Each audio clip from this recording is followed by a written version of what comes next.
Hi, everyone. It's me again, Jon Oltsik. I'm here with SiliconANGLE and theCUBE for my podcast, the Cybersecurity Bridge. For those few of you people who have not seen the Cybersecurity Bridge, each episode is broken into three sections. In the first section, we talk about the present of a particular area of cybersecurity. In the second section, we talk about the future of that area of cybersecurity. And then the third section is the cybersecurity bridge, where we talk about how we get from the present to the future.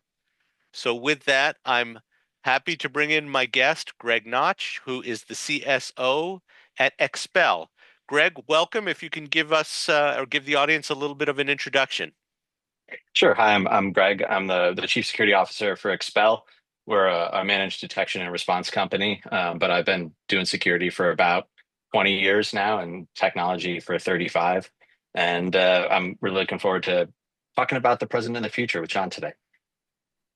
That's great. Thanks, Greg. Now, do you have a government or a military background at all? I do not. I am purely a product of the private sector. Okay, but I know your founder came out of the Air Force. Is that correct? Yeah, Dave Merkel, our CEO, was spent a number of years in Air Force Special Investigations and was, early at Mandiant and worked at AOL and a bunch of other sort of security related roles.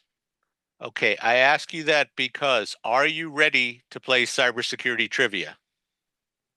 Yes. Yes, good answer. And you can kind of get a hint at where I'm going with the question about federal because this is a federal cybersecurity trivia question. And here's the question. There was a major cyber attack on the US government or on a US government agency in 2015 that exposed the data of about 22 million people. Now, was that agency the Department of Defense, Health and Human Services, the Office of Personnel Management, or the Center for Medicare and Medicaid Services, CMS? The third one, OPM. You nailed it. And you joined elite company who have gotten my cybersecurity trivia question right, but we're on a roll here. So let's continue. So let's talk about the present of managed services. And here's my question is historically, when we talked about managed security services, it was, well, we have people on our in our SOC 5 days a week for 8 hours, and we need to supplement them, or we needed kind of follow the sun type of thing. But I'm hearing more and more organizations throwing up their hands and saying, we just can't do this anymore. Am I just speaking to the wrong people, or is that a general trend? I think it's been a trend for a while. Running 24 by 7 operations in any part of your business is difficult. I think more and more companies have realized that that's maybe not an area that they want to internalize that type of function. So yes, that's been the case for a long time. I think the how it's delivered has changed over time, but certainly I think there's not very many companies who are like, yes, I would like to run a SOC. That's a company goal. Well, let me be more clear because what I meant was um, that was the historical reason why they did it. But now I'm hearing more companies just saying it's not about moving to added support. It's that we just don't have the skills. It's too complicated. So that's really where I'm after. Is it too complicated? Is that what your customers are coming to you for? Well, they come for a few reasons. That's one of them. It is a very complicated problem, especially as the number of surfaces they have to manage increases over time. It's not just servers in the closet anymore. It's they've got cloud and SaaS and endpoints, and like getting the talent to do that is challenging, and keeping them engaged is also challenging. And so if I come to you and maybe some competitors, what are the metrics I'm trying to establish with you? What am I holding your feet to the fire on? Um, I think the one that people like to talk about is sort of what we call MTT star, like mean time to detect, mean time to respond, mean time to react. And I think those are good first order metrics. The thing that I would ask is how aligned is your detection strategy to the problem that I have if I was a customer? Like these are the areas where I have risk, and how are you helping me address that risk? So using a MITRE framework or something else like that, where I'm seeking to measure and understand your ability to adapt to attacker behavior and build new detections. Okay. And how standard is that across industries? Are there particular use cases or particular metrics for, let's say, healthcare versus financial services? I think the composition of which things you care about changes by vertical. So if you're in healthcare, for example, you're very customer data centric in a way that perhaps financial services views differently. Like you're not like HIPAA has some pretty strong things to say about how personal health information is governed, whereas some other regulated industries have different things that they care about. For example, transaction fraud for retail. So I think which parts of the problem you're trying to solve differs by vertical, but there's some real common denominators for most industries, and that's sort of where we play is the the the baseline security problem that everyone has. Sure. And that's, as we know, that's difficult enough. Yeah. How about here's a question, sort of inside baseball question is how do you measure yourselves? How do you measure success both toward the customer and internally within Expel? So we, of course, measure all of the mean time uh, statistics, and we publish those. Internally, though, we measure detection efficacy using two statistics. One is called precision, and the other is recall. The first one measures how effective a detection is, like what's the false positive rate for it, and the second one measures the amount of time that we end up having to have a security analyst work on a problem. So if the detection is very good and it's very high quality, you can think of it as measuring false negatives. If a detection is very good and very high quality, it fires certainly when there's a problem and doesn't fire when there isn't. So those are things that we measure and manage closely internally.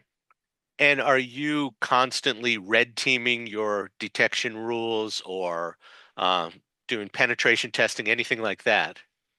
We don't have to because we're defending hundreds of customers' environments, so we have enough telemetry from actual attackers to refine our detection and response engineering teams.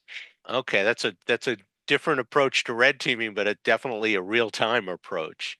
I want to ask you, so in preparing for this podcast, I looked on your website and I saw that you published some research about a strategy gap in hiring.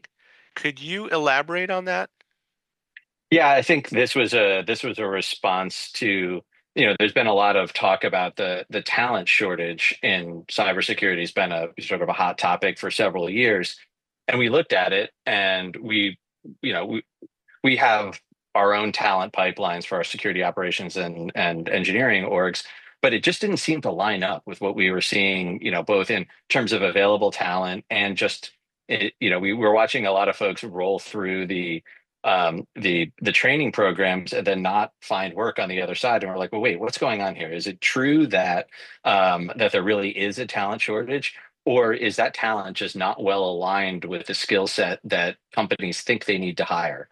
And so we really wanted to take a look at, well, what roles are available? How are they? And that we've used publicly available data for the Fortune 100 on that. And then we looked at, well, wait, what are the requirements for those roles and how are they talking about it? And we found some sort of interesting patterns in, well, maybe it's not a shortage, it's just there's a gap in strategy between what security teams are looking to hire and the talent that the pipelines are producing. And what'd you find? Well, where's the gap? Well, I think what you really need is a lot more higher end engineering talent. You need more folks who are able to build automations and or build detections than you need SOC analysts or you need early blue team folks. And so I think the onus is on all of us is to build the pipelines to take the folks from where they are to where the talent needs to be, because you can't just make a high end detection engineer. They come from somewhere. And so that was one of the things I took away from it. This isn't in the report, but just like, well, we have a sort of a responsibility in the industry to make sure that we're taking the talent where it is and getting it where we need it. Because otherwise, it's just not going to exist. We're just going to be competing with each other for the same, few hundred people. So I imagine recruiting and training, especially training, has to be one of your primary skill sets? Yeah, for a security operations team, I mean, you'd be surprised. Like we take people from all different backgrounds, like non-traditional backgrounds. Like some of the best people on my team have no technology background at all. Like they come from other industries because we can teach you the mechanics of detecting, badness, no doubt. But the drive and the curiosity and the grit and the ability to sit on the glass and just triage like complicated cyber attacks for 8 to 10 hours in a row is like that thing is harder to hire for than like let me teach you what malware looks like. And so we building those pipelines has been a core feature of Expel since it was started. It was like we want to be able to take someone and we want to be able to make them combat effective on the glass in under a month, and we do. And then there's a complete pipeline for taking those people all the way through various tiers in our security operations center into other parts of our engineering program, into customer success. We really try to build folks to where they want to go. And I think I mean, not every business can do that, but it's an important like problem to be solving in cybersecurity. That's great, Greg. And I think that's kind of an overlooked thing with managed services in general, is that I mean, you win or lose, or you succeed on the backs of your people, and then training your people, retaining your people, keeping them happy is really important in an industry where there's a lot of attrition, where there's a lot of skills deficits. So kudos to you for figuring that out. Um, let's move on now to the future. And I can't do a podcast. You probably can't walk across the street without talking about AI. And to me, the whole managed services business has to be at the forefront of AI integration into security, because your business model means real great expertise at the lowest possible cost. So tell me how you're integrating AI into your operations. Sure. I mean, you hit the nail on the head when you said like, AI is a lever for unit economics for any managed servers. Um, Expel has been using machine learning. I mean, when you say AI, that covers such a broad set of technologies.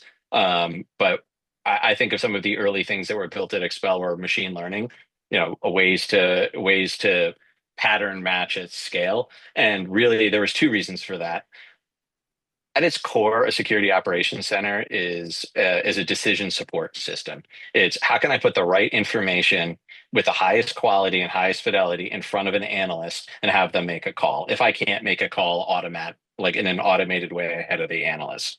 But you want to put as few of those decisions as you possibly can in front of an analyst. If you can have a computer make a determination, you definitely want to do that. And I think what AI unlocks for all managed providers, but particularly ones who are doing security operations, is the ability to scale two axes of that. One is the data collection and the analysis of it, and the other is the how quickly can you react, sort of agentic responses to known attacker behavior. Like, I'm just going to contain that laptop. No, like I don't need a human involved, and I only want the humans involved at making the more difficult and complicated things that the AI can't do, or make sure that they're providing the QC and the checking for that. And that can be done async, which lets your service go faster. And really you're sort of just you can lag behind it a little bit. And those are two areas where security operations is going to benefit greatly from both the data analysis and the agentic nature of LLMs. Can you give us a specific example of something either you've implemented or you're working on where you thought we have to improve the efficiency of detection or the efficiency of workflows, and we've implemented or will implement AI to do so? Sure, I'll give you a couple. The probably the one that had the most financial impact for us was we looked at a problem. We offer an email service, so we'll detect whether or not an email, and we'll help you respond if an email is malicious. That's a very difficult problem. There are entire companies that do nothing but that. And so one of the things that makes it tricky is there's a bunch of mail that's actually not wanted but not malicious. Think of all of the marketing email that you get, or even the unsolicited, other emails that you're getting from people that you do business with. So a lot of that comes from systems that are designed to send marketing emails. So it's very difficult to differentiate between what's gray mail or what's a undesirable but not threatening, communication versus something that is actually, a risk. And one of the things that LLMs are good at is determining the tone and determining the like a set of patterns that exist in an email. Like it's asking me for gift cards, or it looks like it's from the CEO, but the CEO has never emailed me, or all of the features of things that are more malicious. Well, this is something that an LLM is very good at. So we don't need people to do that. We built models that allow us to do that detection. I think more future looking, and I guess it's present, but present plus is one of the things our customers ask for us to do quite a lot is explain the decisions that we make. So tell me why you thought this was a malicious, or why you didn't, more importantly. And so we have two choices. We either have analysts write those explanations at cost, or we start to have sort of playbooks for synthesized answers. And what AI is very good at writing responses, and in ways that people can consume, also in other languages, which is helpful. And so these are areas where you're just going to drive a bunch of efficiency into security operations. That's great. And that really leads me to my next thread, and that's automation. So certainly you have to automate. Is that something you've historically done with a SOAR platform, or do you see AI getting involved in that workflow automation? Sure. So I think SOAR got a bit of a bad rap over the from as a You and me product, and people. both. However, the concepts were always very solid. The problem was you just needed as a buyer of it, you needed an engineer to make it useful. But the technology is great. And so we have what's effectively a SOAR built into our platform. It's part of how we automate response and how we automate data collection. This has been critical since day one for us to operate the business. So what AI really does for us is allow us to ratchet up the efficiency. We can build agents that are detecting things that would require a human. We can have agents go and read documentation for security technology and help us understand, like, when Microsoft decides to change their APIs. We can build agents that go and look through massive piles of data that we couldn't before. And these are all things that humans could do, but would do expensive and slowly. And now we can have the humans asking the questions. Like, the humans aren't coming out of the loop. We're just freeing them up from the toil. And so those are like that kind of automation, and their ability to build an automation means we can decide how to do something once, and then we don't have to teach an entire SOC how to do it. It's a feature of the product. Got it. Now, we've been focused on detection, and sometimes this service is called managed detection and response. To me, there's a little bit of a misnomer there, because a lot of security is left a boom. A lot of security is understanding the attack surface, understanding the exposures, understanding the attack path. How much of that is either in your services today or in the future do you see sort of an end-to-end offering? We've agreed with that thesis from since day one. Um, and I think a lot of our competitors do this as well. Is like, well, we can see things about your environment and the types of things that are happening in there. And so we call them resilience recommendations. We're like, hey, if you flipped this knob and turned off PowerShell on your endpoints or some other thing like that, you would just remove this entire surface of attacks from your environment. And so those are the kinds of things we look for. We have the benefit of seeing hundreds of environments, so it helps us build better resilience recommendations for people. Like, hey, this worked over when these guys did this over here. This type of thing we don't see in their environment anymore. Perhaps you'd like to consider doing something similar. And those are the kinds of things we have done. They've been, they've been manual threat hunting and other data analysis that's happened, over the years. This is an area rife for automation and working at scale. So, this probably tips into the future a little bit, but I'm very excited to see how automated resilience recommendations can come out of, MDR and MSSP providers. Yeah, I think so too. I think it is ripe for automation, and I'm thinking end to end. Just as my vision is, you see some threat intelligence from about an adversary. You quickly check the hygiene of your customers. You see, maybe you recommend some configuration changes or some compensating controls, and you change your detection rules accordingly. And that all is happening based on automation and AI. Maybe a future. We do all of that stuff manually now with some like AI and ML assist, but yeah, man, that is the, I mean, I mean, that would be the promised land of detection and response in the future is to be able to remove that kind of toil. And really your inputs are people who really understand the risks as they are coming and the new attacker behavior and are able to feed that in. And Yes. I look forward to that day. Yeah, I was thinking Holy Grail, but absolutely, that's we're on the same page here. So let's go to the cybersecurity bridge. So how we get from here to there. I'm concerned about scale, and I'm concerned about scale and in many dimensions, but I'll mention two. The attack surface is growing like a weed. And so I've been doing a deep dive, Greg, on healthcare and cybersecurity. And if you think of all of the AI being used, all of the Internet of Medical Things devices, all of the wearables and remote consumer-based remote devices, the attack surface just expands. And then the scale of what do we do with all that data and how do we analyze it? So talk to me about those impediments and how you overcome them. Sure. I think there's a middle in between the two things that you said, which is one of the things that AI and sort of call it vibe coding, call it like, decentralized software development brings is it removed a lot of the opportunities for where you would put security controls. There's a lot of like, hey, there are these, data warehouses and people are just going to wire LLMs up to them. And there's no network between those things. There's fairly weakly authenticated MCP servers between a person on your marketing team and your entire customer database is very different than Marketo. So in the healthcare space, that's the same thing with medical device telemetry or EMRs or any of those types of systems.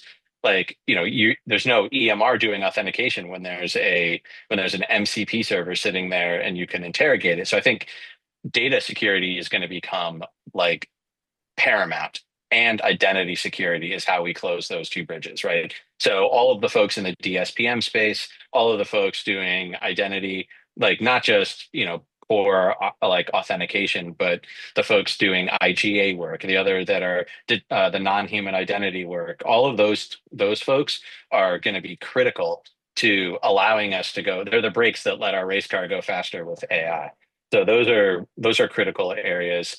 I think that on the detection side, like whole new classes of attacks are emerging. Prompt injection, like data exfiltration, right? Like you can trick an LLM into giving you data that you shouldn't have access to. Some very interesting startups are starting to appear around those because the problem is you don't have all of the intermediating controls or even applications that you can go and determine what's happening, or what a user is doing. Secondarily, right, the LLMs themselves are opaque. It's very difficult to inspect what an LLM's behavior is, how it came to the conclusion that it did, and what data that it accessed to do that via RAG or even direct data sources. So you've got all of these new. They're not even really attack surfaces. They're just different data access patterns and security problems. Almost entirely new domains. So I think in order to close that bridge, the AI is going fast, and there's a bunch of very smart entrepreneurs sprinting to try to keep up with them to let us all do it. And is that part of the business model? Is that you look for these third parties, or is that something that for economic reasons you see an issue and you try to build those kinds of defenses yourselves? I think it depends on what it is. I think right now, the speed at which this is happening, and frankly, the amount of hype and money that is being dumped into it makes it difficult to discern. Like there's a fog of war happening right now. It makes it very difficult to discern like what's going to be a real risk and what isn't. I think companies are struggling to have the expertise to even understand what's happening. I'm talking in the enterprise here. And so you want to be just ahead of where the risks are, but I think it's still it's still moving quite quickly. So I think it's going to be some combination of we're going to build things and we're going to partner with companies that are providing that. But that we'll see, that market's still evolving quickly.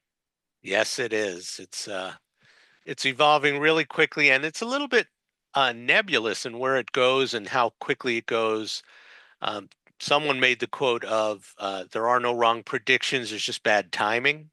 Maybe you know who that is attributed to, but that's certainly true here with all of the development and things like AI detection or threat detection and response. Um, what do you see or what do you anticipate as Expel the role of regulatory changes? So we've got the AI regulations in the EU. They're pretty aggressive there. We've got Colorado in the United States, and that's, from what I've been told, that's a little bit of a difficult set of regulations. So what do you have to anticipate there as a service provider?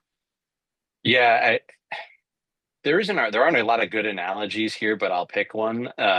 This is sort of like when people move to the cloud. When it stopped being on infrastructure that they controlled and they had a different set of security controls and a shared responsibility model. So I think a lot of companies, when they consider their regulatory, encumbrances, are going to consider, well, how many of these models am I building myself? How many of them am I hosting myself? And what's my exposure to the public models? OpenAI and Anthropic and such, and and sort of the ones that sit in between, stuff like Vertex and stuff and Bedrock that's hosted within AWS. I think companies are going to have to make data governance decisions based on their existing data framework, regulations, as well as whatever new AI constraints are about, like, well, how is this training data used? Like, can you credibly say that you've removed bias? Are you compliant with ISO 42001? Like, all of these are things that companies are going to consider. And for us, I don't like, we're not a regulated industry. We're not publicly traded. So a lot of what drives our regulatory compliance, and this will be true for AI as well, is the needs of our customers. You come to me and say, hey, I need you to comply with this in order for you to be able to use AI to provide a service. Then, I sit up and take notice, because that's what's going to drive it for us. I think, we comply with like baseline standards across the world for that, for regular compliance and security. So that'll probably be our approach. But financial services is going to have exposure. Healthcare for sure is going to have some exposure. So we're going to meet our customers where they are. Are you FedRAMP certified? I don't know the answer to that. We are not. We are You are not. not. Any plans? Yes, but the market has to be there. And I think Okay. that's the tricky part is, I mean, the federal government and I lump state ramp and other, like adjacent compliances, and the folks with CMMC 2.0 flow down requirements in this territory, is like there's plenty of commercial business, and it's an expensive and tall order for a company our size to maintain FedRAMP compliance. And so I understand why the federal government does it. I think it's a good idea, and I'm glad they do. But it also makes it very difficult for certain kinds of technology providers to actually do it. So it we'll see how that evolves. Yeah, and one thing you mentioned that I'm just going to highlight here as we're closing is you mentioned the ability to look across your customer base, and I think the future there is a lot of that, a lot of community security. Uh, um, there's it's important that we understand or that we use AI to understand what's happening across the industry and then be able to react to it. Much more so, I mean, we've always talked about information sharing and public-private partnerships, and of course, reading or keeping up on threat intelligence. But I think that sense of community is something that companies like Expel can bring that's really important as we move forward. So there, I'll get off my soapbox, but I do have one more question for you. And this is a question I ask all of my guests. And that is, if there's one piece of advice that you would give the audience, cybersecurity professionals and CISOs, what would it be? Hmm. Um, Make sure you spend a lot of time with your business and you understand what's important. I think we often get lost in security for security's sake, but making sure you really understand what rings the cash register and you are aligned with the goals and the risk tolerance of your business. Very well put, Greg. And I'm seeing that on the AI governance side, where the best companies are starting with the business, like looking at the business use cases, looking at opportunities to lower costs or improve revenue, and then taking it from there rather than just letting people go crazy with AI development. So, Greg, Yeah, but you don't want to be in the way either. I think that's it you don't. of business. Yeah, Yeah, we're not the Department of No. Can't be that. or here's how. We're the Yes. department of here's how. Absolutely. And leading and really participating in the governance. But Greg, Yep. thank you so much. I appreciate your time. I appreciate Expel making you available for this podcast. So thanks. Thank you. It was great to meet you and talk to you.